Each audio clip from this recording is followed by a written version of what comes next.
Okay. Bueno, vamos a continuar con Filipenses. Vamos a estar estudiando del capítulo 2 aún. Ahora vamos a estar estudiando el versículo 12 al 18 del capítulo 2 de Filipenses. Sí, es Filipenses 2, 12 al 18. Capítulo 2, versículos 12 al 18. Y bueno, el título de esta prédica se llama Salvación que produce obediencia. Una salvación que produce obediencia.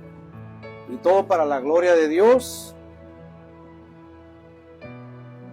Bueno, después de presentar el ejemplo supremo de humildad y obediencia de Cristo, desde Filipenses, donde estuvimos estudiando la semana pasada, del capítulo 2 hasta el versículo del 1 al 11, pudimos ver cómo Cristo, un gran ejemplo de humildad, que estando en la forma de Dios, se despoja de su gloria y se humilla como siervo, tomando figura de humano. Es Dios encarnado en un cuerpo humano. Por eso es que Cristo era 100% Dios y 100% hombre. Entonces, en la obediencia de Cristo y en su humildad pone un gran ejemplo de cómo nosotros debemos ser humildes y fieles hasta la muerte, así como Cristo lo fue como en nuestra vida cristiana. Pablo pasa a la aplicación práctica. La obra salvadora de Cristo nunca deja al creyente igual. La obra salvadora de Cristo nunca deja al creyente igual. La justicia es por gracia mediante la fe, pero esa misma gracia produce una vida en obediencia. La gracia que Dios nos da a nosotros, que es un regalo inmerecido de nuestra salvación, debe de producir ahora en nosotros obediencia y dar fruto. La justificación es por gracia mediante la fe, pero esa misma gracia produce una vida en obediencia. En la teología reformada sostiene que las buenas obras no son causa de la salvación. Las buenas obras o los buenos méritos que podamos tener nosotros, que estamos llamados a vivir en buenas obras y haciendo buenas obras, eso no causa nuestra salvación. Sino Dios es el principal causante de nuestra salvación y las buenas obras son fruto de que hemos tenido esa vida eterna y esa gracia para con Dios.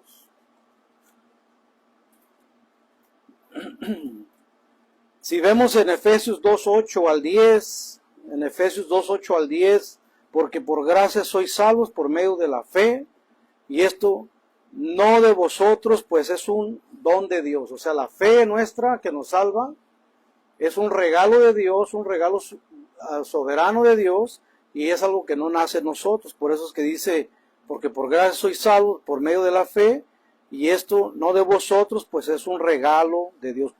No por obras para que nadie se gloríe, porque somos hechura suya, creados en Cristo Jesús para buenas obras, las cuales Dios preparó de antemano para que anduviésemos en ellas. En Efesios claramente vemos que las buenas obras, eso es algo que Dios de antemano prepara para que nosotros andemos en ellas. Entonces el mérito, el hombre no tiene ninguno para la salvación. ¿Por qué? Primero, fue algo que no nació de vosotros, la fe en Cristo. Dios provee el sacrificio de Jesucristo para nuestra salvación y para el que cree, pero el que cree recibe un regalo de Dios para poder creer en Él. Entonces por eso que la obra de la salvación, el mérito se lo lleva a Dios en todo el sentido de la palabra. Aún nuestras obras son un regalo de Dios también, porque Dios las prepara de antemano para que andemos en ellas. La salvación verdadera produce obediencia. Y vamos a entrar a nuestro estudio. Filipenses 2:12. Filipenses 2:12 dice, por tanto, amados míos, como siempre habéis obedecido, no como en mi presencia solamente, sino mucho más ahora en mi ausencia.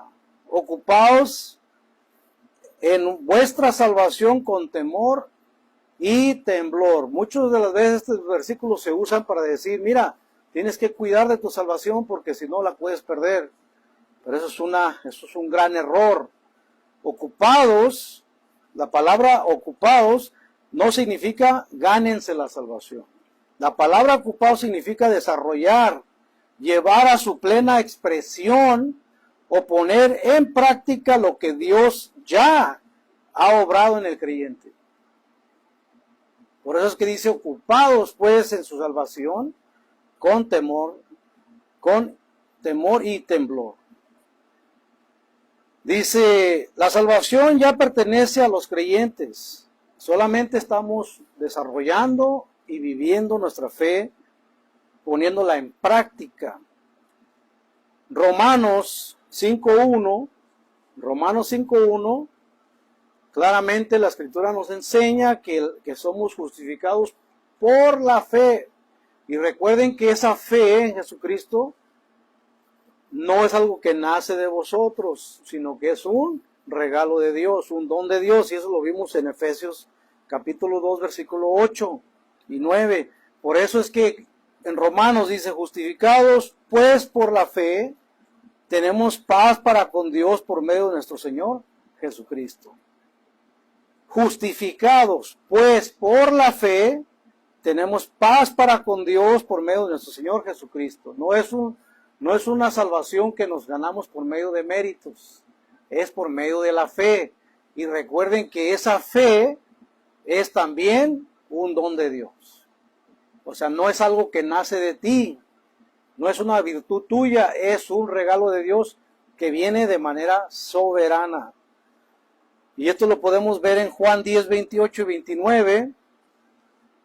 Juan 10, 28 y 29 dice, y yo les doy vida eterna, y no perecerán jamás, ni nadie las arrebatará de mi mano.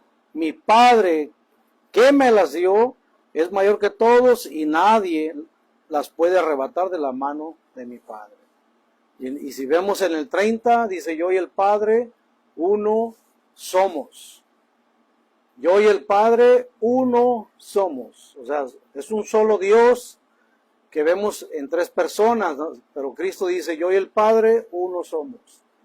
Y es por eso que dice, cuando menciona este versículo de Juan 10, si lo vemos anteriormente, le dice a los fariseos, dice, ustedes no creen porque ustedes no son de mis ovejas. Dice, el que oye mi voz y me conoce, yo las conozco, dice, y no perecerán jamás. Y yo les doy vida eterna y no perecerán jamás, ni nadie las arrebatará de mi mano. Mi Padre que me las dio, refiriéndose a las ovejas, dice, es mayor que todos y nadie las puede arrebatar de la mano de mi Padre. O sea que la salvación, por más que nos quieran separar de Cristo o por más que nos quieran condenar a los que estamos en Cristo, jamás va a poder ser, porque Cristo dice, nadie las podrá arrebatar de la mano de mi Padre. Yo y mi Padre uno somos. Entonces, Jesucristo, refiriéndose a las ovejas, a todos los que son creyentes, sabemos que esa fe viene por medio de un regalo de Dios, un regalo soberano. Entonces, esas que conocen a Cristo es porque son ovejas de Cristo. El apóstol Pablo no manda obtener la salvación mediante esfuerzo humano, sino vivir conforme a la salvación que Dios ya concedió. La santificación es consecuencia de la justificación. Para que nosotros podamos vivir en santidad, para que nosotros podamos vivir en perseverancia, para que nosotros podamos vivir la fe que tenemos, es porque Dios ya nos la ha concedido. Y por eso la Escritura lo dice muy claro, dice, nadie puede venir a mí si no es el Padre que lo atrae. sino es atraído por el Padre. Ahora, la palabra temor y temblor, con temor y temblor, no habla de miedo al castigo eterno. No habla de miedo al castigo eterno. Cuando dice, ocupados en vuestra salvación con temor y temblor. Cualquiera pensara decir que tenía que tener miedo de la condenación, pero no se refiere a eso. No habla de miedo al castigo eterno, habla de reverencia, humildad y profundo respeto hacia Dios.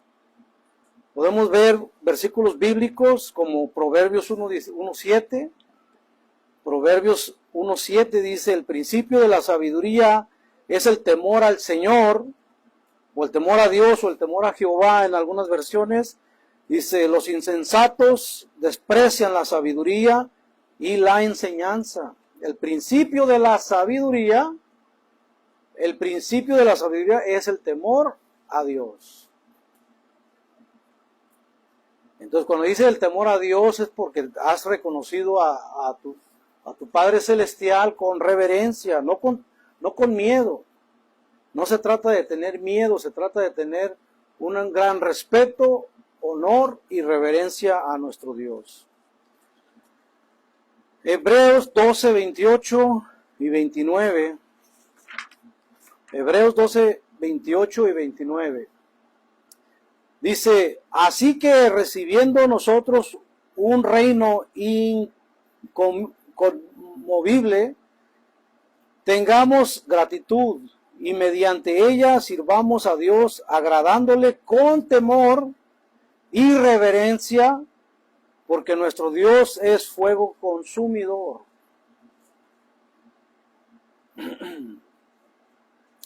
Bueno, vamos a leer ahora el versículo 13 de nuestro estudio, Filipenses 2:13. Y dice, porque Dios es el que en vosotros produce así el querer como el hacer, y por su buena voluntad. Vemos este versículo. Este es uno de los versículos más profundos acerca de la soberanía de Dios. Él produce en nosotros. Él es el causante de nuestra fe. Él es el que causa que nosotros estemos en la fe en Cristo. Porque Dios es el que en vosotros produce el querer como el hacer por su buena voluntad. O sea, es por la voluntad de Dios que nosotros tenemos la fe en Cristo y es por la voluntad de Dios que nosotros somos salvos. Entonces, no hay ningún mérito en el hombre que pueda glorificarse él mismo para decir que ha sido escogido por Dios por alguna virtud o por algo especial que hayan tenido el creyente. Es simplemente por la soberanía de Dios y por la buena voluntad de nuestro Dios que produce en nosotros el querer como el hacer, por su buena voluntad. Este versículo destruye cualquier idea de autosuficiencia espiritual. ¿Cuántas veces hemos visto a personas que se glorean por ser muy espirituales? Y aunque no lo digan abiertamente, pero les gusta ser el centro de atención de que ellos son muy espirituales y hacen creer como que por esa razón ellos fueron elegidos por Dios, cuando la Biblia nos enseña que estábamos muertos en nuestros delitos y pecados. Ante Dios, todos nosotros somos muertos en pecado, pero Dios nos ha dado vida juntamente con Cristo y por su gracia y misericordia es que nosotros tenemos esta bendición de estar en Cristo Jesús. La obediencia cristiana comienza con Dios. La obediencia cristiana comienza con Dios mismo. Es porque Dios es el que preserva al santo o a la persona que es creyente, y Él es el que lo mantiene en la fe, y Él es el que mismo que también lo guía para donde Él quiere guiarlo y a donde Él quiere usarlo, así como el apóstol Pablo. Dios cambia el corazón del pecador cuando viene a Cristo. Dios cambia el corazón del pecador cuando es convertido a Jesucristo. Antes de la regeneración, el hombre está muerto espiritualmente. Antes de que el hombre sea creyente, antes de que el hombre pueda venir a Cristo, antes de que el hombre pueda creer en Jesucristo para su salvación, él estaba muerto espiritualmente. Y esto es lo que se conoce como la doctrina de la total depravidad o la incapacidad total del hombre. ¿Qué es en pocas palabras? Que el hombre en sí no tiene la capacidad de buscar a Dios, o no tiene la capacidad porque no quiere y no se esfuerza para, o no tiene la iniciativa para venir a Cristo. Pero es Dios el que pone en ese pecador un nuevo corazón y le da vida al que estaba muerto espiritualmente y ahora tiene una nueva relación con Cristo. Ahora tiene ese querer como el hacer, porque Dios lo produce en el pecador. Él es el que nos causa esta fe que es que buscamos de Dios y es que empezamos a predicar el Evangelio. Antes de la regeneración del hombre, el hombre está muerto espiritualmente. Efesios 2.1. Efesios 2.1 dice, y Él les dio vida a vosotros cuando estabais muertos en vuestros delitos y pecados. Él nos da vida juntamente con Cristo cuando estábamos muertos en nuestros delitos y pecados. Efesios 2, versículo 1. Entonces, toda la condición del hombre sin Cristo es una muerte espiritual. Está muerto espiritual y es por eso que él no tiene la iniciativa de venir a Cristo o de buscar de Dios o de orar con Dios. ¿Por qué? Porque esa relación está totalmente muerta. El hombre no tiene esa capacidad, el hombre natural, y es por eso que Dios actúa en la persona, en el pecador, y lo atrae a Cristo. Por eso es que Cristo dijo, nadie puede venir a mí si el Padre no lo atrae. Y eso lo dice claro el Señor Jesús. Ahora, miren Ezequiel 36, 26 y 27. Ezequiel 36, 26 al 27 dice, os daré un corazón nuevo y pondré espíritu nuevo dentro de vosotros, y quitaré vuestra carne, el corazón de piedra, y os daré un corazón de carne, y pondré dentro de vosotros mi espíritu, y haré que andéis en mis estatutos, y guardéis mis preceptos, y los pongas en obra. La obra es totalmente de Dios en nosotros, y es por eso que nosotros andamos en los preceptos del Señor, y es por eso que tenemos esa pasión por seguir a Cristo y por seguir obedeciendo también al Señor, porque dice claramente que Él nos va a dar un corazón y nos va a poner en vosotros su espíritu, y es por eso que la Escritura dice que después que hemos venido a Cristo hemos sido sellados por el Espíritu Santo y ahora somos templos de Dios por medio de que nosotros habita ahora el Espíritu Santo. Somos templos del Espíritu de Dios. Y es por eso que dice aquí la Escritura, pondré dentro de vosotros mi espíritu y haré que andéis en mis estatutos y guardéis mis preceptos y los pongas por obra. Y es por eso que la evidencia clara de un creyente es los frutos del Espíritu Santo, el fruto del Espíritu Santo, para mejor decirlo. La gracia produce obediencia. La gracia produce obediencia. La gracia de Dios debe producir obediencia en ti, en todos nosotros. No solamente cambia nuestros deseos, también capacita nuestras acciones. Él nos capacita para la obra, para que la pongamos en obra, como dice el versículo que acabamos de leer. Podemos ver una base bíblica, Juan 15, 5. Juan 15, 5. Yo soy la vid, vosotros los pámpanos, el que permanece en mí y yo en él, este lleva mucho fruto, porque separados de mí, nada podéis hacer. Separados de Cristo, nada podemos hacer. ¿Por qué? Porque estaríamos muertos espiritualmente, separados totalmente de Dios. La condición del hombre está separada de Dios. ¿Por qué? Por causa del pecado. Y el pecado dice que entró por un hombre y así pasó la muerte y el pecado a todos los hombres, o sea, a toda la humanidad.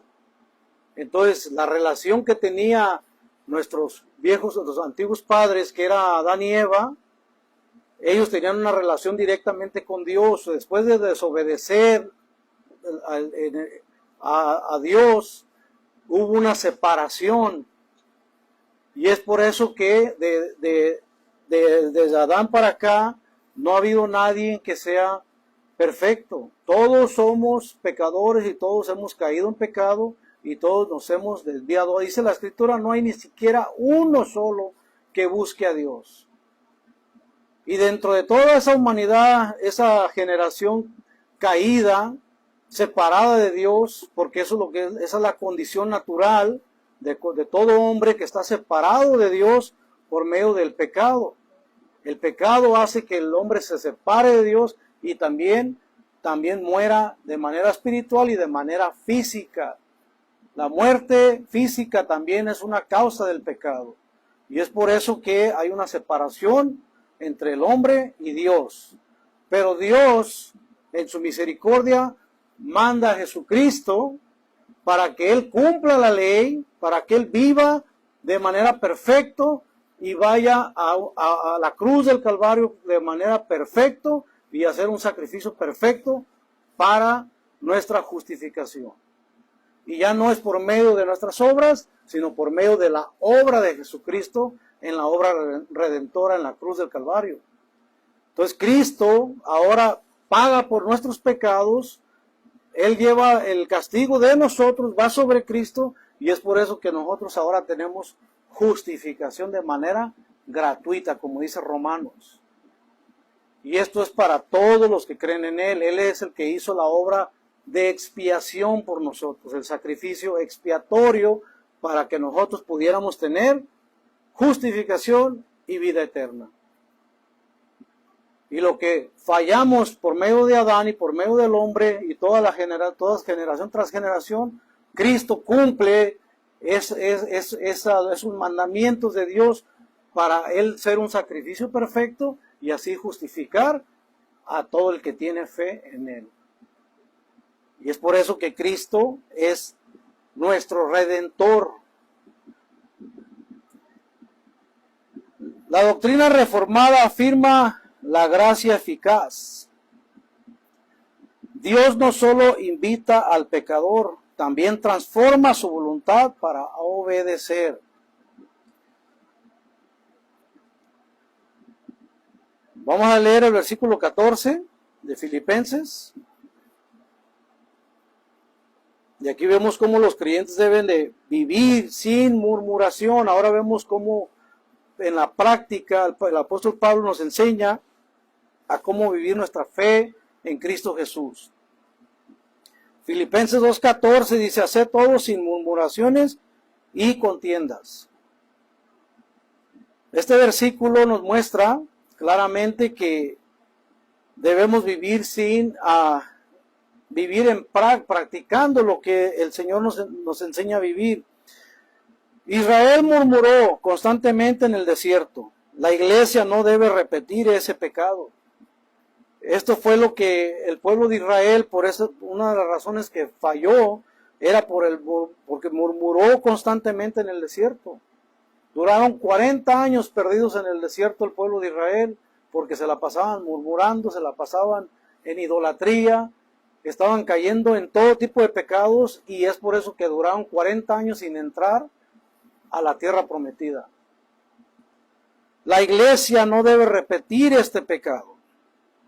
Primera de Corintios 10:10 dice, no murmuréis como algunos de ellos murmuraron, refiriéndose al pueblo de Israel. No murmuréis como algunos de ellos murmuraron y perecieron por el destructor. Entonces estamos llamados a no repetir ese mismo pecado que hicieron el pueblo de Israel. El propósito es reflejar el carácter de Dios. Y esto lo vemos en Filipenses 2:5. Filipenses 2:15. Vamos a leer el versículo 15.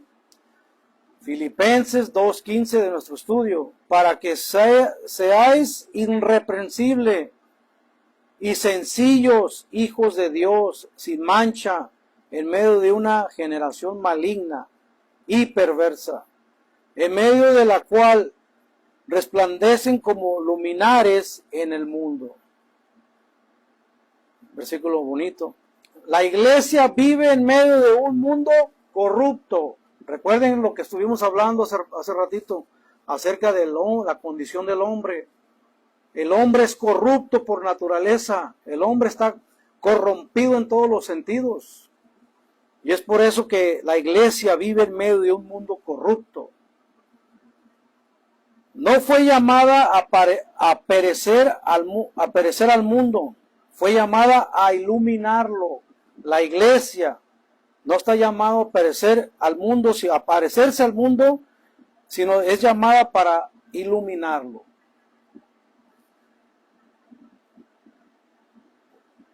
Podemos ver Mateo 5:14-16. Mateo 5:14-16, como la iglesia no está llamada a parecerse al mundo, sino está llamada a iluminarlo, a hacer luz para el mundo.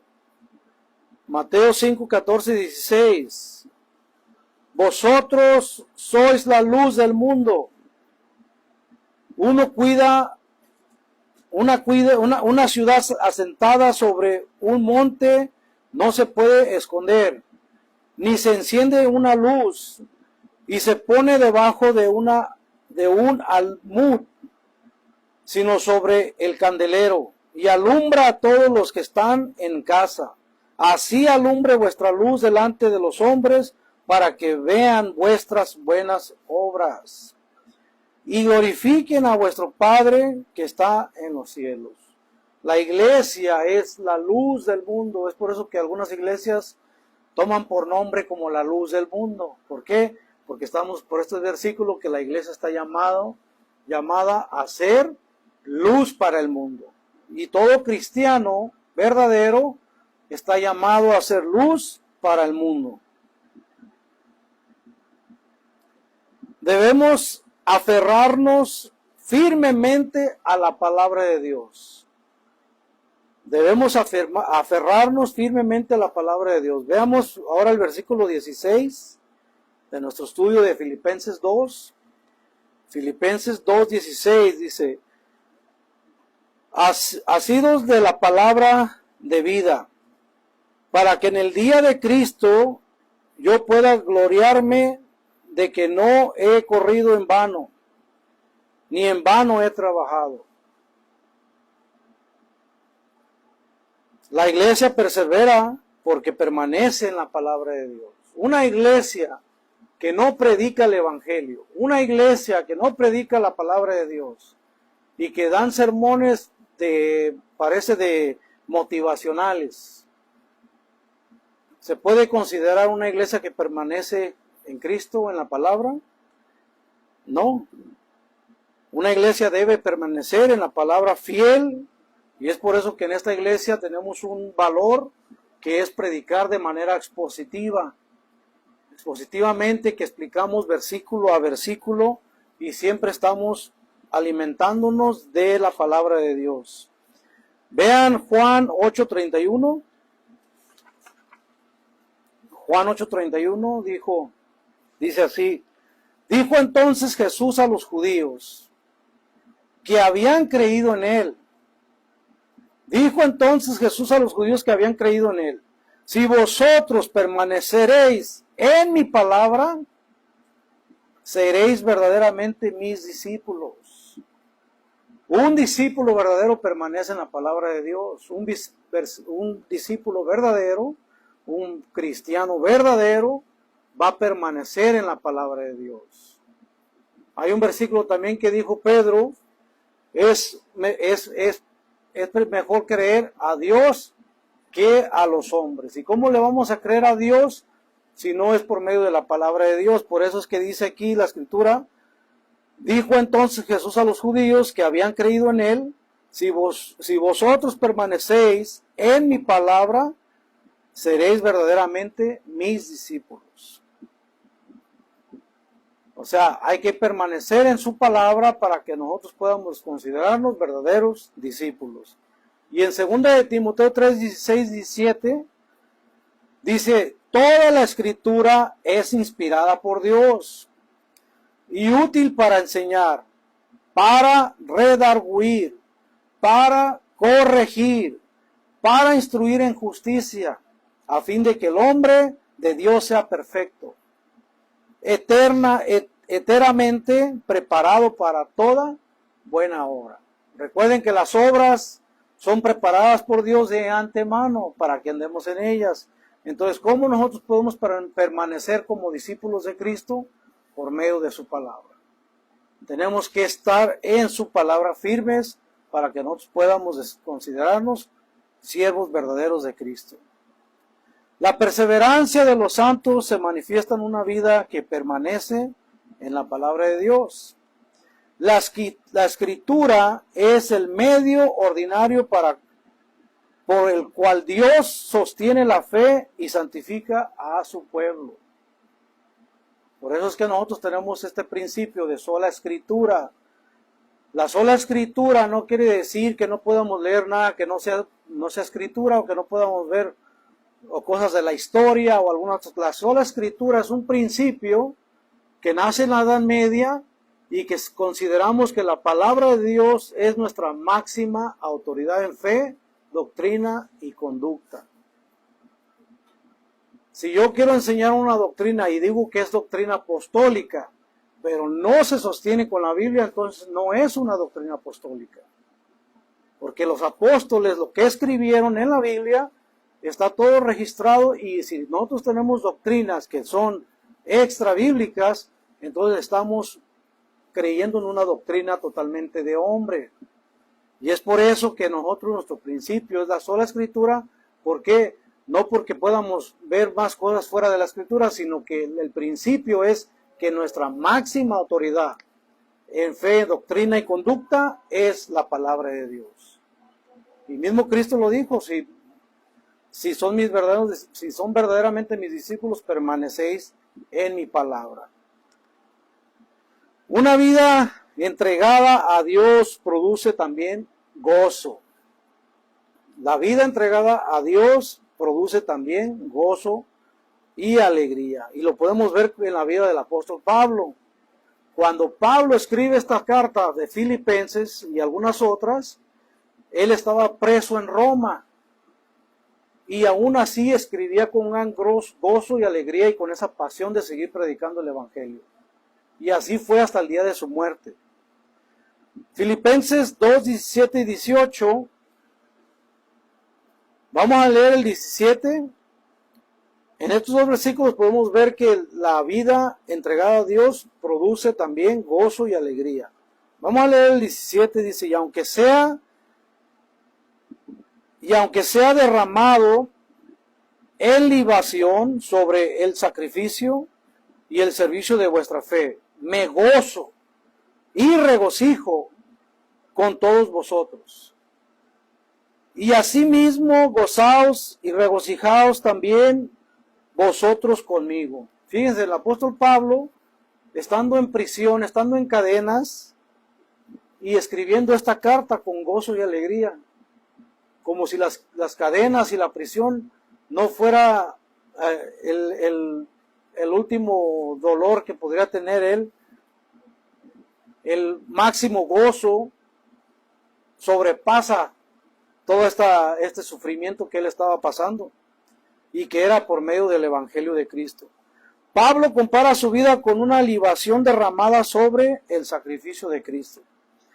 Aunque enfrenta el sufrimiento estando encarcelado, se alegra por su vida,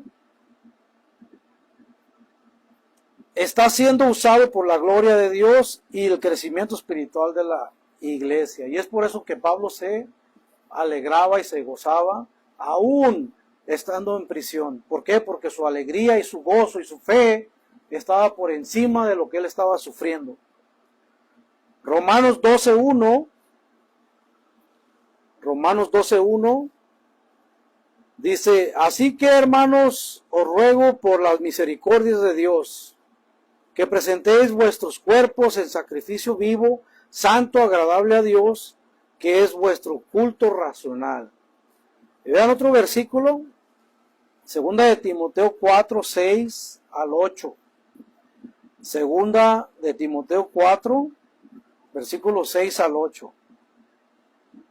Y aquí Pablo, estando cerca ya de ser sacrificado, vean lo que dice el apóstol Pablo: porque yo estoy para ser sacrificado, y el tiempo de mi partida está cercano. He peleado la buena batalla, he acabado la carrera, he guardado la fe. Por lo demás, me está guardada la corona de justicia, la cual me dará el Señor, juez justo, en aquel día. Y no solo a mí, sino también a todos los que aman su venida.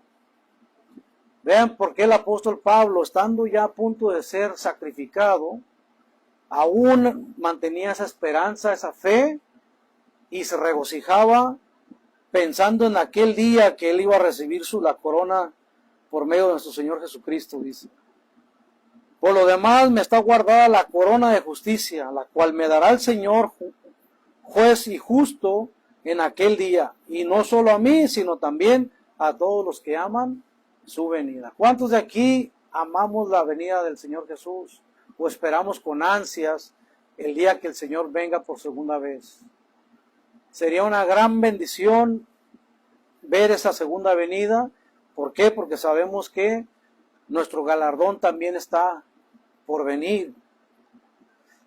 Y Cristo sería nuestra máxima gozo y alegría en el momento que Él venga. Y bueno, concluyendo, Filipenses 2, 12 al 18, enseña el equilibrio perfecto entre la soberanía de Dios y la responsabilidad de la iglesia. El creyente se ocupa en su salvación porque Dios ya está obrando en él. La obediencia, la santidad, la ausencia de murmuración, la perseverancia de la palabra y el gozo en el servicio no producen la salvación, sino que evidencian una fe genuina. Todo esto es evidencia de que nosotros tenemos una fe genuina, y es por eso que vivimos esta fe de manera genuina. Como resumía la Reforma, somos justificados por la fe sola, pero la fe que justifica nunca permanece sola. Siempre va acompañada de una vida transformada por la gracia de Dios. Y con esto vamos a terminar el día de hoy. Nos quedamos en el versículo 18 del capítulo 2 de Filipenses, para los que nos están siguiendo. Y bueno, la palabra de Dios es siempre enriquecedora, siempre podemos encontrar la soberanía de Dios, como Dios, y estas enseñanzas que son las de la gracia, que siempre en todos los capítulos y versículos que leemos del Nuevo Testamento encontramos en la Escritura. Y con esto terminamos. Padre, te damos gracias en el nombre de Jesús. Gracias, mi Dios, porque tu palabra es enriquecedora. Gracias, Señor, porque eres soberano, Señor, y tú has elegido a tu iglesia, a tu pueblo, sin ningún mérito en nosotros, sino simplemente por tu gracia y amor. Te damos gracias por eso, Señor, porque tu amor es grande para con nosotros, para con tu pueblo, Señor. Te pido que nos bendigas, y Padre, que bendigas también a todos los que escuchan, Padre Santo, que puedan venir a los pies de Cristo, Señor, que puedan ellos también vivir la fe que es dada por ti, Señor. Te pido, Padre, que tú hagas esa obra en la vida de cada uno, y Señor, y que tú puedas concedernos el arrepentimiento, concedernos este don de creer en Jesucristo. Te pido, Padre, que nos bendigas con toda bendición, espiritual, Señor, te damos toda la gloria y toda la honra en el nombre precioso y poderoso de Jesucristo. Toda la gloria sea para ti. Amén.